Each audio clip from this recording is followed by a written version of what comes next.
इसलिए संत कहते हैं व्यवहारिक जगत में भी जो आप कई जगह हारते हैं, परिवार में बिखराव पैदा होता है, सास बहू के झगड़े होते हैं, कभी कभी तीसरे व्यक्ति के कारण होता है और वो चीज़ें हम नहीं समझते हैं, इसलिए होता है। कोई ना कोई आपके जीवन में शकुनी बनता है तभी जीवन में बिखराव आता है, कोई ना कोई आपके घर में मंथरा बनती है तभी परिवार में बिखराव आता है। और कारण सिर्फ इतना होता है कि हम सत्य सत्य समझते नहीं हैं।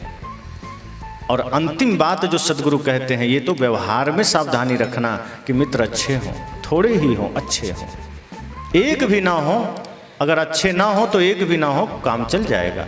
लेकिन ये नहीं जरूरी है कि मित्र होने ही चाहिए जो आपको गलत मार्ग से रोक ना सके। ऐसे मित्र क्या जरूरत है? जो भटकाव में सहायक बने वो मित्र नहीं दुश्मन है। जो आपके जीवन में बुराई में सहायक बने वो मित्र नहीं दुश्मन है, उसे दुश्मन समझना।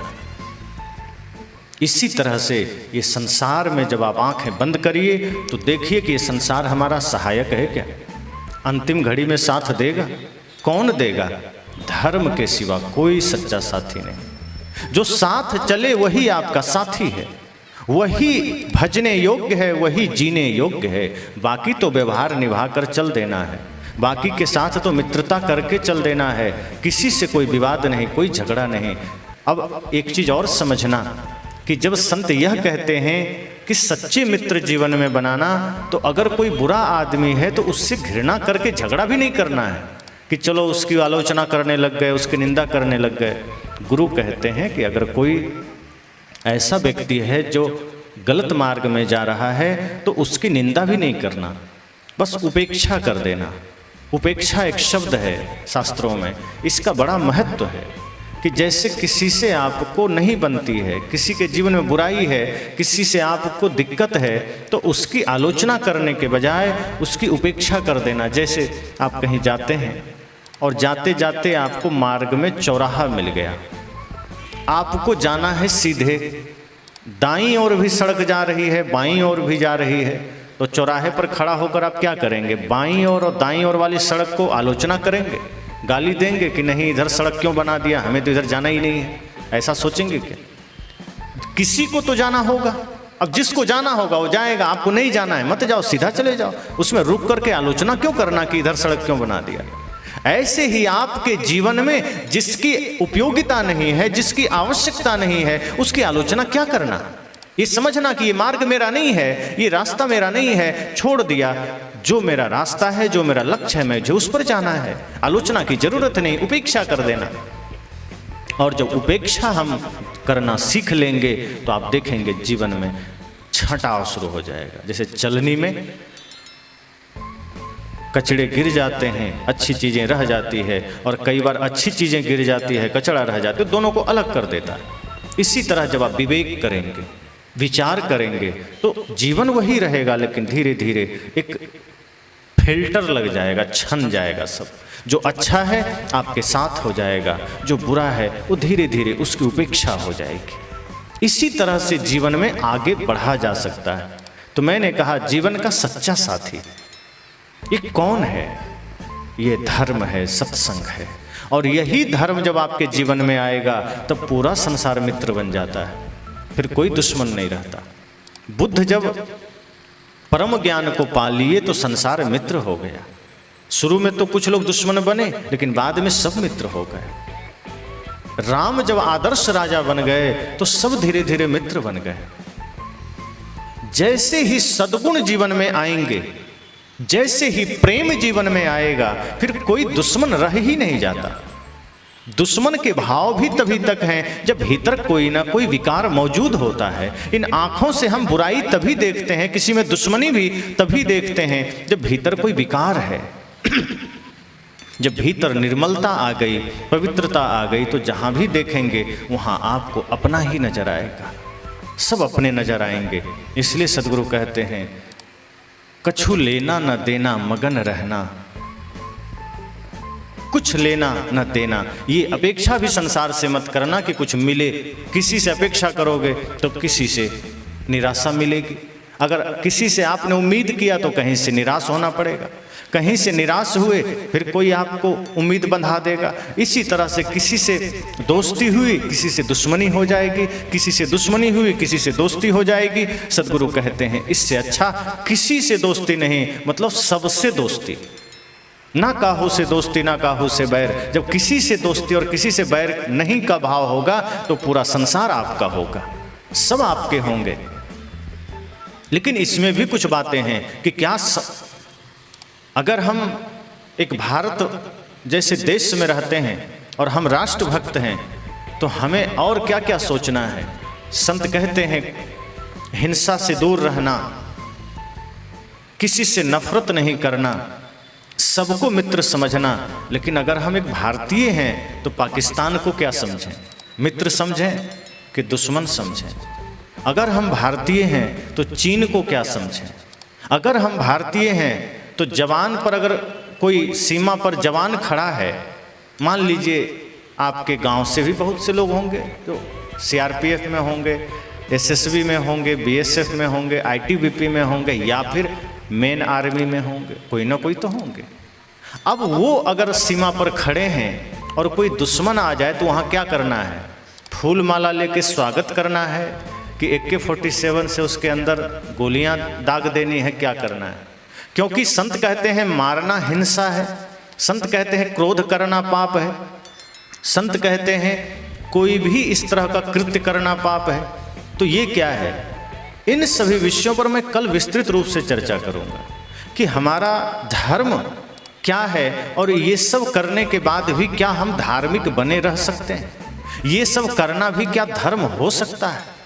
क्योंकि एक राष्ट्रभक्त होने के नाते, एक भारतीय होने के नाते, भारत की मिट्टी में जन्म लेने के नाते इन विषयों पर भी हमें जानना चाहिए, इस पर भी हमें चर्चा करना है। क्योंकि जब इन विषयों को हम समझेंगे जानेंगे तो हमारे बच्चे आध्यात्मिक तो बनेंगे ही और राष्ट्रभक्त भी बनेंगे, और ये दोनों जरूरी है। और सच तो ये है कि जो सच्चा आध्यात्मिक है वो सच्चा राष्ट्रभक्त भी हो जाता है। राष्ट्रभक्त और आध्यात्मिकता में कोई फर्क नहीं है। जिसने राष्ट्र धर्म को जान लिया मतलब वो अध्यात्म को जान लिया, उसने मानव धर्म को जान लिया। इस विषय पर कल विस्तृत चर्चा होगी, संभवतः प्रथम सत्र में ही। अभी मैंने कहा कि हमारे जीवन में, परिवार में है, समाज में है, राष्ट्र में है, तो हमें सबसे प्रेम रखना है। कोई आलोचना करे उससे भी रखना। क्यों? क्योंकि अगर आपने, किसी ने प्रेम किया तो उससे प्रेम रखा, किसी ने आलोचना किया उससे क्रोध किया, इसका मतलब है कि हृदय में क्रोध है तभी तो किया। और लेकिन अपने हृदय को निर्मल बनाना, अपने हृदय को पवित्र बनाना कि अपने हो या पराये सबके लिए हो न्याय। कोई सम्मान किया तो भी धन्यवाद, कोई अपमान किया तो भी धन्यवाद। इस भाव में उतरना है। जब इस भाव में उतरेंगे तो लगेगा सब अपना है। और यदि आप संसार के पीछे भागेंगे तो वक्त पड़ने पर सब साथ छोड़ देंगे, कोई आपका अपना नहीं रहेगा। और तब ऐसा लगेगा जैसे जीवन में सिर्फ मृत्यु सामने खड़ी है। बेटा भी साथ छोड़ दिया, पत्नी भी साथ छोड़ दी, मित्र भी साथ छोड़ दिए, भाई भी साथ छोड़ दिए, धन भी साथ छोड़ दिया। एक बात याद आई, शायद और अच्छे से समझ जाएंगे। एक आदमी कपड़े धोने जाता था अपना गधा लेकर, गधे के पीठ पर डाल देता था कपड़े का गट्ठर और चला जाता था नदी किनारे। तो कपड़े का गट्ठर गधे से उतार देता, फिर अपना धोने लगता। गधा वहीं पर अपना घास चरता। दिन भर वो कपड़े धोता, सुखाता। शाम होते ही गधे को भी पता चल जाता मुझे चलने का समय है, वो आ जाता, फिर से सूखा हुआ कपड़े का गट्ठर उसके पीठ पर लाद देता, गधा फिर घर आ जाता। इस तरह से गधे और उस धोबी में मित्रता थी, दोनों एक दूसरे के सहायता कर रहे थे। हालांकि धोबी तो कुछ भी सहायता नहीं कर रहा था, गधा ही कर रहा था। गधा होके भी वो सहायता कर रहा था, धोबी आदमी तो था पर वो कोई सहायता नहीं करता था, घर में खाने भी नहीं देते। वो जितनी देर वो नदी किनारे चरता था बेचारा उतना ही खा के रहता था, कपड़े का गट्ठर ढोता था। धीरे धीरे समय बीता, गधा भी थोड़ा बूढ़ा हुआ, लाचार हुआ।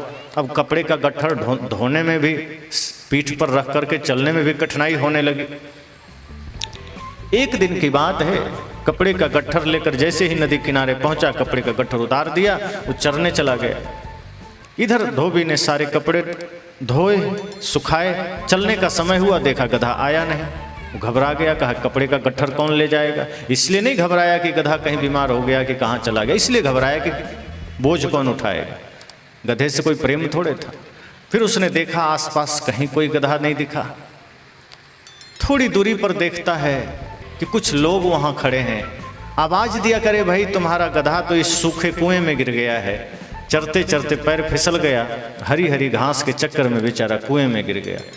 ज़्यादा गहरा कुआं नहीं था, 15-20 फीट रहा होगा, 15 फीट। पानी नहीं था, सूखा कुआं था। गधा गिर गया। गांव के लोग वहाँ आसपास में आ गए, खेतों में काम करने वाले। एक धोबी भी पहुँचा, देखता है सच में गधा नीचे गिरा हुआ है। कहा भी कैसे निकालना है? धोबी ने कहा किसी भी तरह निकाल दो, चाहे जो हो जाए निकाल दो। गधे ने सोचा कि लगता है मेरा मालिक बड़ा प्रेम करता है, किसी भी शर्त पर निकलवाना चाहता है। लोगों ने कहा मुश्किल है। कहा अरे निकाल दो, नहीं तो हम कपड़ा लेकर कैसे जाएंगे? तब गधा को लगा नहीं नहीं झूठ, ये कपड़े को कैसे ढोना है इसलिए ये निकलवाना चाहता है। अकेला सिर पर ढो के ले नहीं जा सकता, हम ही हैं। तब लोगों ने कहा देखो भाई, अब पुराना जमाना था, टेक्नोलॉजी ज़्यादा थी नहीं। लोगों ने कहा कोई उपाय नहीं है, गधा भारी है, निकालना मुश्किल है, क्या करें?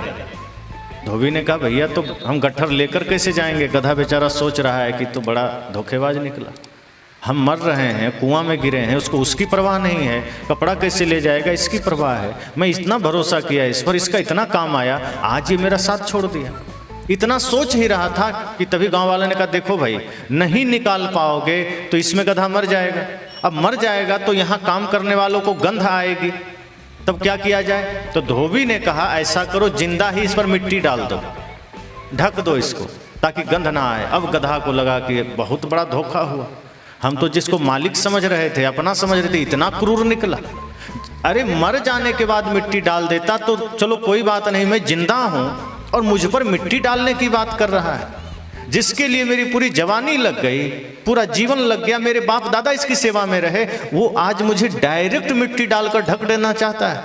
अब उसे लगा कि अब तो मृत्यु निश्चित है, मैं जिस आदमी के चक्कर में पूरा जीवन गंवा दिया, अब मुझे यही आदमी मृत्यु देने का कारण बन रहा है। मैंने भरोसा किया, ये मेरे भरोसे को तोड़ दिया। गांव वाले ने कहा तो देरी क्या करता है, जल्दी फावड़े लाओ, फटाफट मिट्टी खींचो, भरो।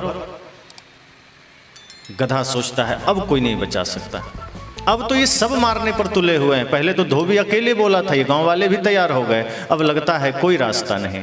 और जब तक दुनिया में हम रास्ता खोजते हैं, जब तक संसार में हम रास्ता खोजते हैं, तब तक सारे द्वार बंद नजर आते हैं। गधे ने भी जब तक उम्मीद किया कि कोई तो हमारे पक्ष में बोलेगा, तब तक उसे अंधेरा नजर आया। लेकिन जैसे ही लगा कि सब दुश्मन हो गए, सब मारने पर तुले हैं, तब उसने उम्मीद छोड़ दी, आंखें बंद किया, भगवान को याद किया, और तब एक रास्ता सूझा। इन लोगों ने तो मिट्टी डालना शुरू कर दिया, लेकिन गधा थोड़ा सा दिमाग लगाया, चारों तरफ से जैसे ही ध्यान हटा, भीतर की थोड़ी सी ज्योति जली। तब उसे ध्यान आया कि मिट्टी एक साथ थोड़े डालेगा, धीरे धीरे डालेगा। तो जैसे ही डालेगा मैं पैर ऊपर करते जाऊंगा, पीठ को हिला दूंगा, मिट्टी मेरे पैर के नीचे हो जाएगी। और इस तरह से उसने चालाकी किया कि जैसे ही मिट्टी पड़ती वो पीठ हिला देता, अपना पैर ऊपर कर लेता, मिट्टी नीचे हो जाती, फिर मिट्टी डालता, फिर पैर उठा लेता, फिर मिट्टी नीचे हो जाती। धीरे धीरे मिट्टी भरते गई, गधा ऊपर आते गया। जैसे ही पूरा ऊपर आया, धोबी खुश हुआ, कहा अरे मेरा गधा बच गया, चलो गट्ठर उठाओ। कहा क्षमा करना, अब तो मैं जंगल चला, जब मैं लाचार था तब तो तुम मिट्टी डालने को राजी थे, मारने को राजी थे, अब मैं ऊपर आ गया तो तुम प्यार दिखा रहे हो। ये तेरा प्यार नहीं, ये तो तेरा स्वार्थ है, जो तुम कपड़े लेकर नहीं जा सकते, मेरे फिर पीठ पर ला दोगे, फिर मैं तुम्हारी सेवा करूंगा और किसी दिन फिर तुम्हें मार दो, तुम मुझे मार दोगे। उससे अच्छा अब मैं तो चला जंगल। गधे को भी समझ में आ गई कि कोई अपना होने वाला नहीं, गधा भी संन्यास ग्रहण कर लिया। लेकिन ऐसे हमारा मन हमें वही गधा बना के रखता है, हम वैसे ही ठोकर खाते हैं, वैसे ही पीड़ा में फंसते हैं, वैसे ही चारों तरफ से हमारे रास्ते बंद होते हैं। पर गधा ने तो सबको भुला करके आंखें बंद किया, गुरु या भगवान ने जो भी याद किया, रास्ता मिल गया। हम लोग वैसा कहाँ करते हैं?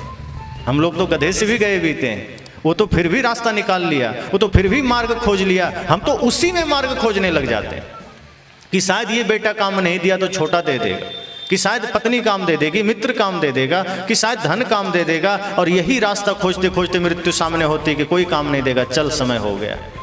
पर गुरु कहते हैं आंख बंद करना। मैंने भजन सुनाया ना, जब कोई ना हो अपना गुरु नाम लिया करना। जब सारे रास्ते बंद हो जाएं, जब सारे मार्ग बंद हो जाएं, तो गुरु को स्मरण करना, सदगुरु को स्मरण करना। जिसके जीवन में सदगुरु हैं वो व्यक्ति कभी माया में फंस नहीं सकता, वो व्यक्ति कभी निराश नहीं हो सकता, उसे यमराज भी नहीं पकड़ सकता। जो गुरु की चरण पकड़ लेता है यमराज भी उसे छूने से डरता है, ये समझना।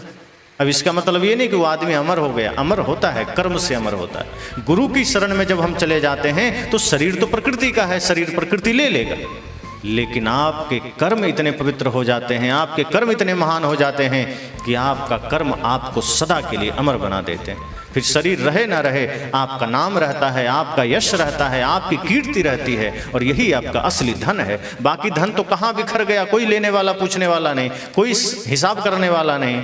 लेकिन आपने जो असली कमाई की, आपने जो असली उद्यम किया, वो धर्म के क्षेत्र में किया, वो गुरु सेवा में किया, वो आपका हो गया। इसलिए मैंने कहा जब सच्चा मित्र धर्म को बना लेंगे, जब धर्म की शरण में, सदगुरु की शरण में आ जाएंगे, तो आप कभी बेसहारा नहीं हो सकते, फिर आप कभी लाचार नहीं हो सकते, आपको जीवन में कभी धोखा नहीं मिल सकता, आप कभी ठगा नहीं सकते।